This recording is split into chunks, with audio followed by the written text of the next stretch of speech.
Esses 10 anos serviram, sobretudo, França, para uma profunda reflexão.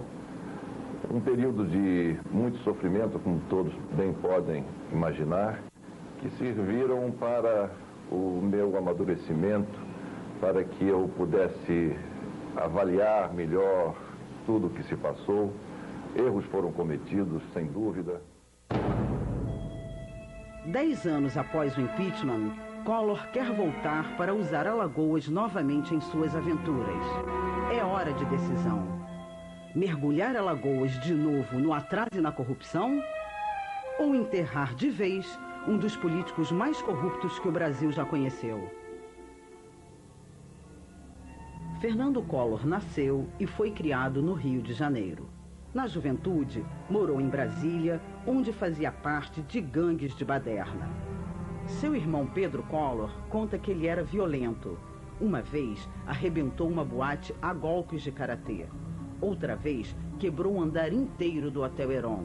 Também costumava bater em mulheres, até mesmo em público. Já nessa época, Collor usava drogas pesadas, cocaína e LSD. Seu apelido era Fernandinho do Pó. Somente aos 22 anos, mudou-se para Maceió. Foi pelas mãos do pai, ex-governador de Alagoas e ex-senador da ditadura militar, Arnon de Melo, que Collor foi nomeado prefeito de Maceió. Como passava mais tempo viajando do que na prefeitura, ganhou o apelido de Prefeito Mosca. Estourou os cofres públicos, se autopromovendo. No último dia de mandato, antes de deixar a prefeitura para concorrer à Câmara Federal, nomeou quase 5.000 pessoas sem concurso.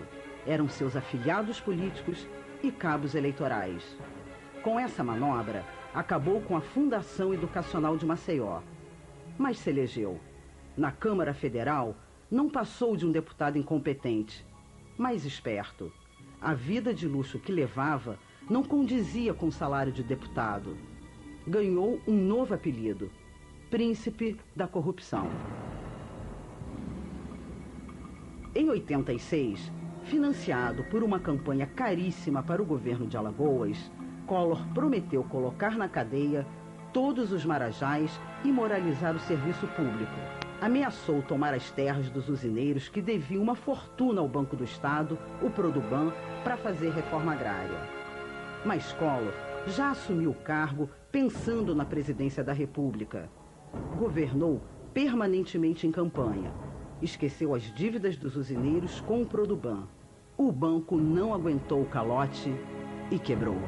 Essa foi uma das questões que foram colocadas em campanha, de que, assumindo o governo do Estado, os usineiros pagariam a dívida que tinha para com o Banco do Estado de Alagoas. No entanto, isso não aconteceu. O que se viu foi o acordo firmado pelo governo Fernando Collor com os usineiros, tão danoso à economia do Estado que o próprio vice-governador, ao assumir em lugar do senhor Fernando Collor, tentou acabar, desmanchar na justiça esse acordo que havia sido feito. Foi o acordo com os usineiros que garantiu a Collor a caixinha de 12 milhões de dólares para iniciar a campanha. Pelo acordo, os usineiros deixaram de pagar impostos e passaram a receber, durante 10 anos, a devolução de uma montanha de dinheiro. O promotor Luciano Chagas tentou impedir a operação. Diante dos comentários de que Sua Excelência o ex-governador iria receber comissões para a sua campanha dentro do acordo com os mineiros, onerando o Estado hoje em cerca de 80 milhões de cruzados, é que nós fizemos a denúncia ao juiz no sentido de não ser homologada a transação que estava sendo efetuada entre os usineiros e o governo do Estado, à época representado por Sua Excelência o senhor governador Fernando Collor. As usinas de cana-de-açúcar eram responsáveis por 60% da arrecadação de impostos. Com o acordo, essa arrecadação caiu para 3% até chegar a zero. O Estado faliu. O prejuízo para Alagoas chega hoje a R$1 bilhão. A educação e a saúde foram destroçadas. Com os cofres públicos vazios, Collor atrasou os salários dos funcionários por mais de 3 meses. Eles eram humilhados nas enormes filas nas portas dos bancos para receber salários de miséria. E então, por que essa situação? Essa situação porque não tem dinheiro para pagar o povo e ele está levando dinheiro para fazer a campanha política lá fora. Ele está fazendo a campanha às custas da gente. A situação chegou a um ponto tão crítico que um servidor público morreu de fome em pleno trabalho. Os alagoanos, revoltados com o governador, que se dedicava à campanha presidencial e mal aparecia no palácio, foram às ruas cobrar as promessas feitas por Collor. A resposta foi brutal. Collor jogou a polícia contra os trabalhadores.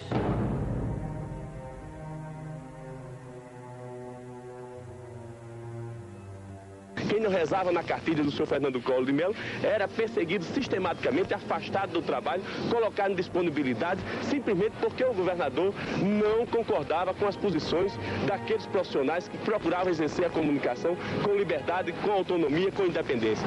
Collor não cobrou as dívidas dos usineiros, nem fez nenhuma reforma agrária nas propriedades deles. Ele prometeu. Há muitos anos que ele promete isso. Antes dele ser candidato, ele já falava que quando se candidatasse e que se ganhasse para governador, a prioridade dele era essa, de favorecer a reforma agrária no estado. Mas só que isso não aconteceu, não. E até aqui ainda ninguém recebeu nada dele.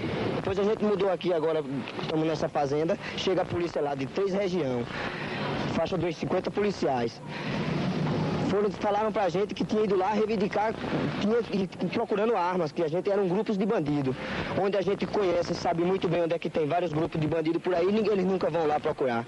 Isso lá com a gente, o que as armas que encontraram lá, tomaram a foice da gente trabalhar, que é um instrumento de trabalho que a gente tem. Tomaram machado, tesoura das mulheres, que as mulheres usam para costurar algumas coisas, alguma roupa das crianças, né? Até as tesouras, as mulheres foram reclamando, eles falaram que se elas reclamassem muito, cortaria a língua das mulheres. A polícia chegou, com a ignoração, todo mundo caiu derrubando de cangaço, só aqueles que davam uma palavra, aí, com custo das pingadas nos pinhais, teve cidadão aqui que saiu relado. O desgoverno de Collor também custou muito caro a educação em Alagoas. Mais de 140 mil crianças ficaram sem vagas no ensino público. Collor não reformou nem construiu uma escola sequer. Ao contrário, fechou 8 só em Maceió. Além disso, devolveu ao Ministério da Educação 62% dos recursos por falta de planejamento e aplicação. A sua escola? Tá caindo pedaço, é pinga, e que vão para outra sala. A marca negativa que Fernando Collor de Mello deixou no governo do estado de Alagoas não pode ser esquecida pelo povo alagoano, que ficou vendo seus filhos sem condições de acesso à escola, que se vê uma rede física praticamente sucateada, desabando, sem condições de funcionamento, sem material didático, tendo os trabalhadores da educação que se cotizar entre a comunidade num esforço sobre-humano pela consciência do seu compromisso com essa sociedade. Não dá para esquecer também a política salarial. Ele deixa o estado de Alagoas com 90% dos trabalhadores da educação da rede municipal com salários muito abaixo do salário mínimo. Na saúde, o governo Collor virou uma verdadeira calamidade pública. As verbas destinadas pelo governo federal foram desviadas para fins desconhecidos, segundo uma auditoria do Ministério da Previdência Social. O dinheiro se destinava à reforma e construção de hospitais e postos de saúde, à compra de equipamentos e de medicamentos. Nada disso aconteceu. Os hospitais ficaram abandonados, sem leitos, sem medicamentos e aparelhagem para o mínimo atendimento. No Hospital de Emergência de Maceió, nem o setor de esterilização escapou. O material entra pelo mesmo lugar de saída. É uma contaminação que ele entra contaminado e sai contaminado, porque ele está entrando pela mesma porta de saída. Bom, é difícil de funcionar, mas é o que está acontecendo. Quer dizer, nós, para poder respirar aqui dentro, nós temos que estar com as janelas abertas. O ar-condicionado quebrado, nós temos que usar das janelas abertas, que deveria estar hermeticamente fechada, porque isso aqui é um local de alta esterilização. Acho que pior do que isso não pode ser, né? A gente enfrenta a situação pela falta de material, pela falta de respiradores, né? De vidro, a coisa